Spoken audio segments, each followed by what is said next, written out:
Today we're making a reusable snack pouch.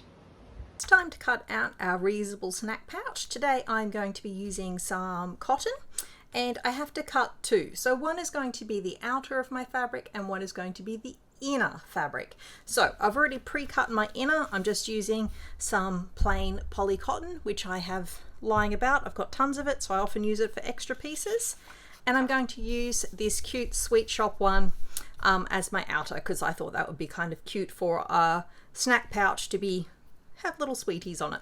Okay, so we're going to open up our fabric, and as always we're going to try and use our fabric in the most economical way. Now normally I would be telling you to always try and keep your grain line parallel to your selvage or the edge of your fabric. Sometimes your selvages just look plain like this, other times they have a cute little print or edging down them, but either way they are still both the finished edge of the fabric as opposed to the cut edge or torn edge of the fabric. But as you'll see here, my pattern piece is too tall. If I was making a garment, what we're about to do wouldn't be the best practice, but because we're making something which isn't a garment, we can do what we're about to do. And what we're going to do is we're going to flip our pattern. So I'm actually going to turn it around so I can reach a little bit so I don't have to stretch just quite so far. Pop my lining up there. What I'm going to do is just line up to the edge, and we're going to make our grain line run at 90 degrees to our selvage and across the fabric. As I said, for a garment this is not ideal. For a little snack bag it's a good use of fabric and we can use up our scraps. Again, keeping it straight to the 90 degrees of the selvage means that you're still keeping your fabric and your fibers nice and straight, and it's not going to twist or warp the fabric too much. Okay, so again, I'm pinning on my corners, making sure that my pins end up inside my pattern for ease of cutting. I'm going to pin my corners, smooth across, pin again.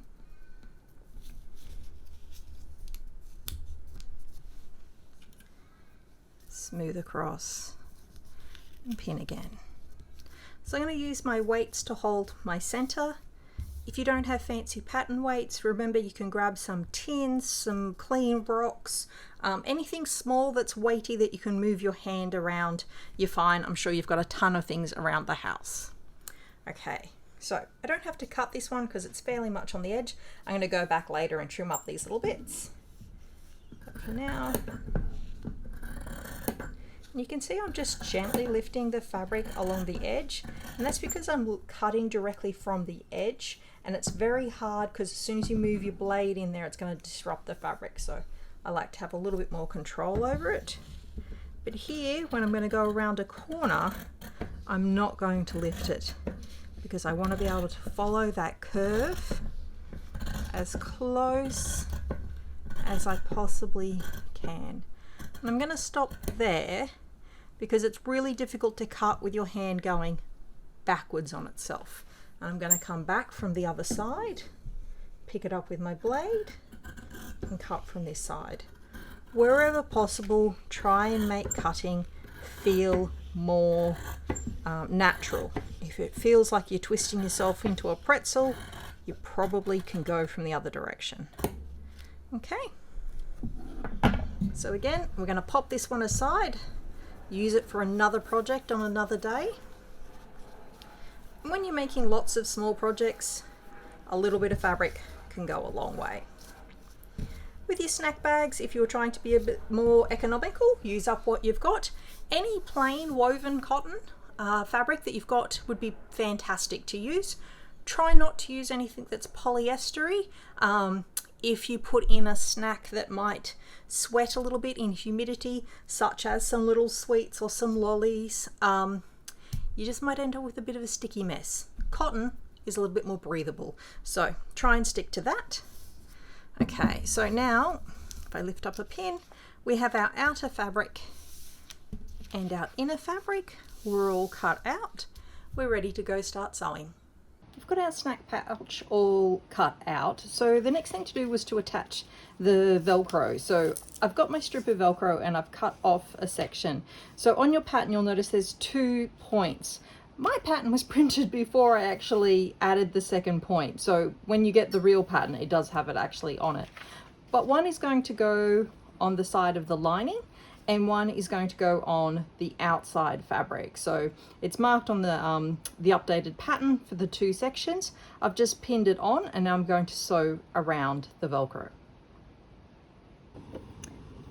I'm at the machine and I'm just going to line up my presser foot and take out my pin. And what I'm aiming for is I'm aiming to sew on the inside of the Velcro. So I'm just going to line it up using my big hand crank on the side. 1 stitch forward, 1 reverse, and then just come forward.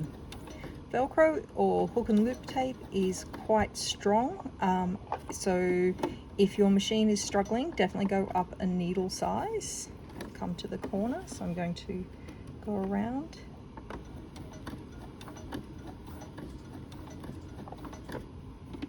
Don't need to do a lot of stitching, but I am going to go all the way around the edges to make sure it is secure, because obviously this is a reusable pouch, so we want to make sure that it lasts a nice long time. Okay, needed to go 1 more stitch, so I'm just going to place it back, use my hand crank to roll it forwards 1, and come forwards. Reverse. So I was just using the auto cut on my machine. You can also just take it off to the left hand side as per normal. To trim my thread. So that's one side of the Velcro sewn on. I'm now going to sew on the other side and then I'll be back at the table to show you how to start assembling the pouch. We've got our 2 panels and we have our Velcro attached. So now we're going to place them right sides together so that the Velcro you've just sewn on is facing inwards. What we're going to do is we're going to pin so we can sew all the way around, but we want to turn our pouch out at one point. So I'm going to use 2 green pins to indicate where I want to leave that opening. And then I'm just going to match the edges and pin around the edges for the rest.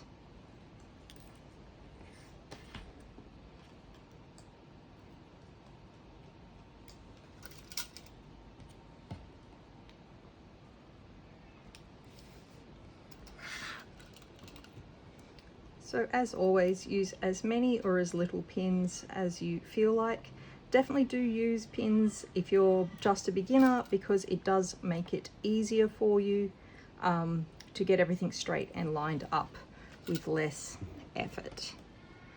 Okay, so I'm all pinned. I'm going to pop this on the machine. I'm going to start at the green pin, go all the way around and finish at the green pin. So I've used green ones or a different color just to make it easier, more visual for you to see, but use whatever's on hand for you. So whether you mark it with chalk or a pencil, just be sure to leave a gap or you're going to have to do some unpicking. I've got my 2 green pins here. I'm going to line up so that my edge of my fabric lines up to the edge of my presser foot, and my needle is in the left hand position. So I know from where my needle position is to the outside edge is a 1 centimeter seam allowance. If your needle is in the central position, you'll be finding that you might have to line it up out here to get the correct seam allowance. All right, so I'm going to take out my pin and get started. Do a reverse. We always start and end with a reverse to lock off our stitching and make it nice and strong.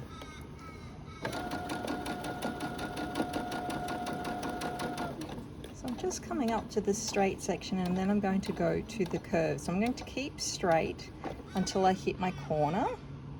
And once I've got my corner, I'm going to lift and start lining up my curved edge to the edge of my presser foot. So don't think about so much about going around the curve, just keep thinking that this edge needs to match this edge, and you'll find that you will automatically go around the corner without having to think about anything too tricky.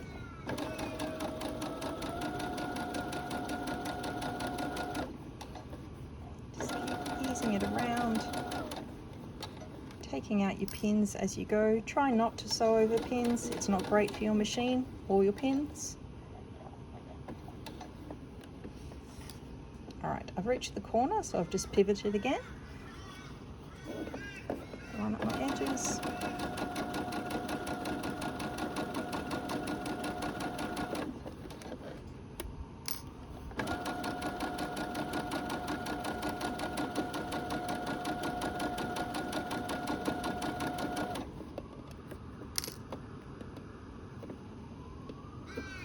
So just keep maintaining the two edges, one on top of each other, and then the edges meeting the presser foot.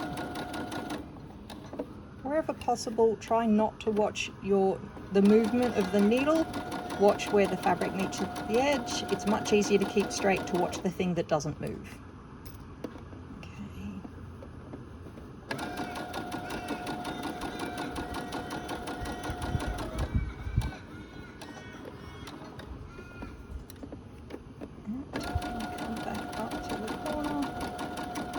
So we've come to my green pin again, so I'm going to take it out, do my little reverse, and hopefully you can see, but from here to here there is an open space, and we need that space for our next step.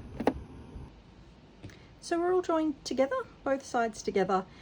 Before we turn this the right way out, what we want to do is do some prep work so we look neater later. So I'm going to take my scissors and I'm going to trim my corners. So I'm going to go right across my corner. I want to cut no closer than 3 mil, but take the whole corner off. And then when it comes up to the curved sections, before I trim my corners, I'm going to take out some sections. I'm going to do this the whole way along. Then once they're all done, and clipping like this reduces the bulk along the top, which means the curve looks nicer, and it works for any curve. So whether you're doing a collar or a curved section, it works really well. It just is a little bit messy. So once you've got your sections taken out, I'm actually going to do what we refer to as grading back the seam. So in sewing, there's two kinds of grading. One is a pattern making type, and the other is this technique, where we're going to now take some of the bulk off. So it seems like you're doing the work twice a bit because you've sort of cut the chunks out, but you'll see that they actually help spread the fabric. And if you wanted to, you can go in a little deeper. You don't want to go too close to this seam line though, because you don't want to weaken the seam as well. Narrow off the edges, taking this one longer than I did on these ones because I can make it smoother down. So once we've got all of the sections taken out, we have our pouch. We can now pull our pouch the right way around.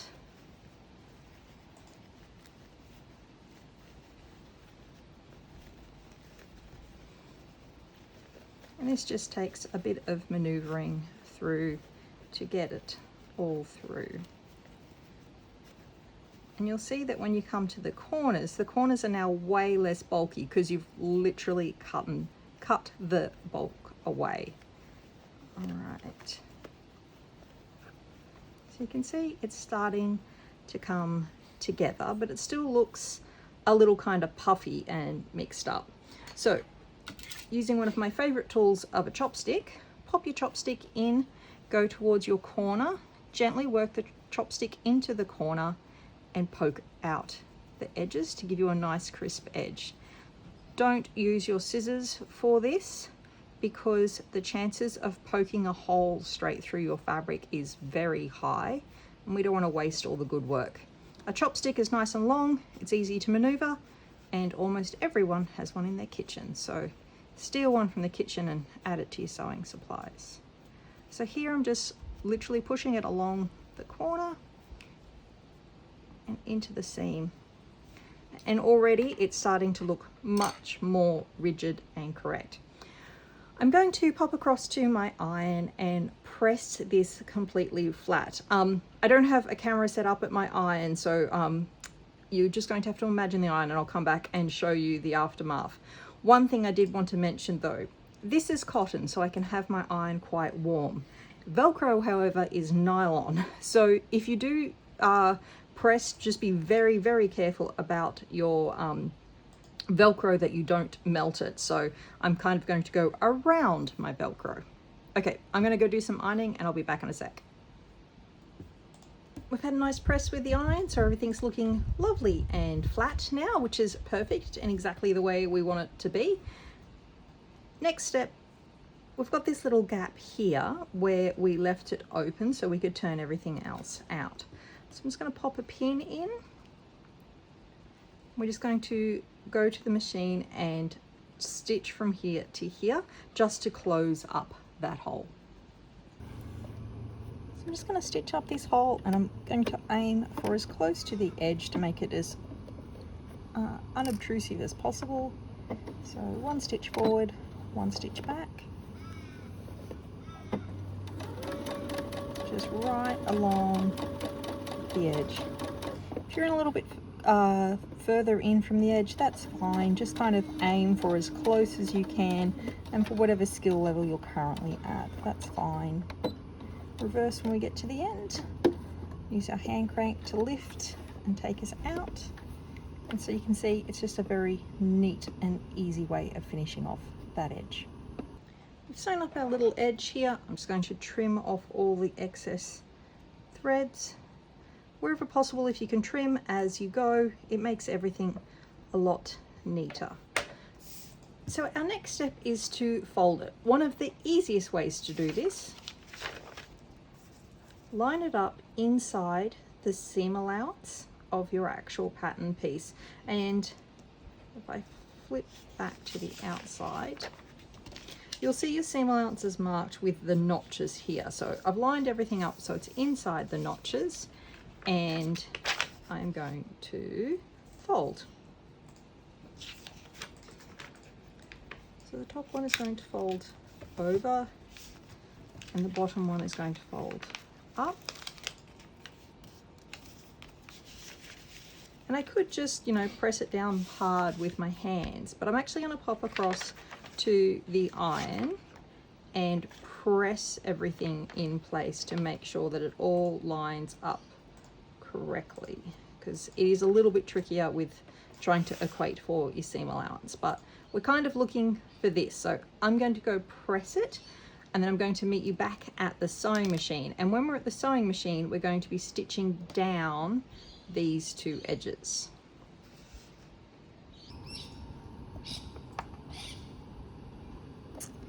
Okay, I've given everything a nice press with the iron, so now I'm going to line up my edges so I can sew down the edge and actually create the structure of the pouch. You'll see I've popped a pin on either side just to make it a little bit easier. And this time I'm lining my edge up to the center of my presser foot with my needle in the left hand position. So I'm just going to use my hand crank to position my needle for the first one, come forward and then do a reverse. And because this is our way that we're going to actually put our hand into the snack pouch, and it's got quite a lot of bulk in there now that we have multiple layers of fabric, I'm just going to come back forwards and go back once more and just create like a little bit of a bar tack in there. It just will ensure its longevity, so it's not going to pull open at that point. So you can see as the pressure of my presser foot is going through, it's just pushing out the edges, but I'm keeping my center lined up to the center of my pouch. So sorry, of my foot. Wrong words then. Okay, so I'm going to get down, I'm down to the bottom. I'm going to reverse again. Come forwards.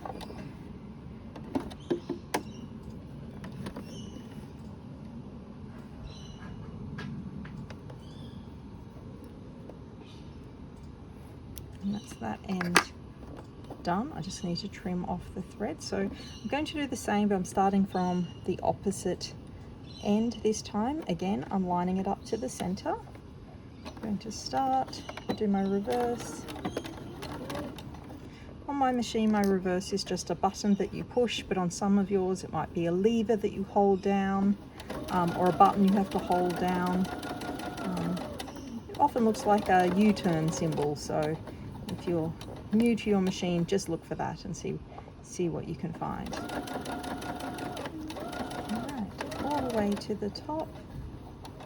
Once we get to the top, I'm going to go right to the edge, do our reverse, come forwards again, and reverse again, just over that edge to add some strength in there to make sure as we put our hands in and out, we can't break that. Okay, off to the side. Trim. So that's our edges all sewn in. Just need to do our thread trimming, and our top is going to fold over so that our Velcros match up, and there's our little pouch. Had fun making the reusable snack pouch. Don't forget to hit the subscribe button and get new projects every week.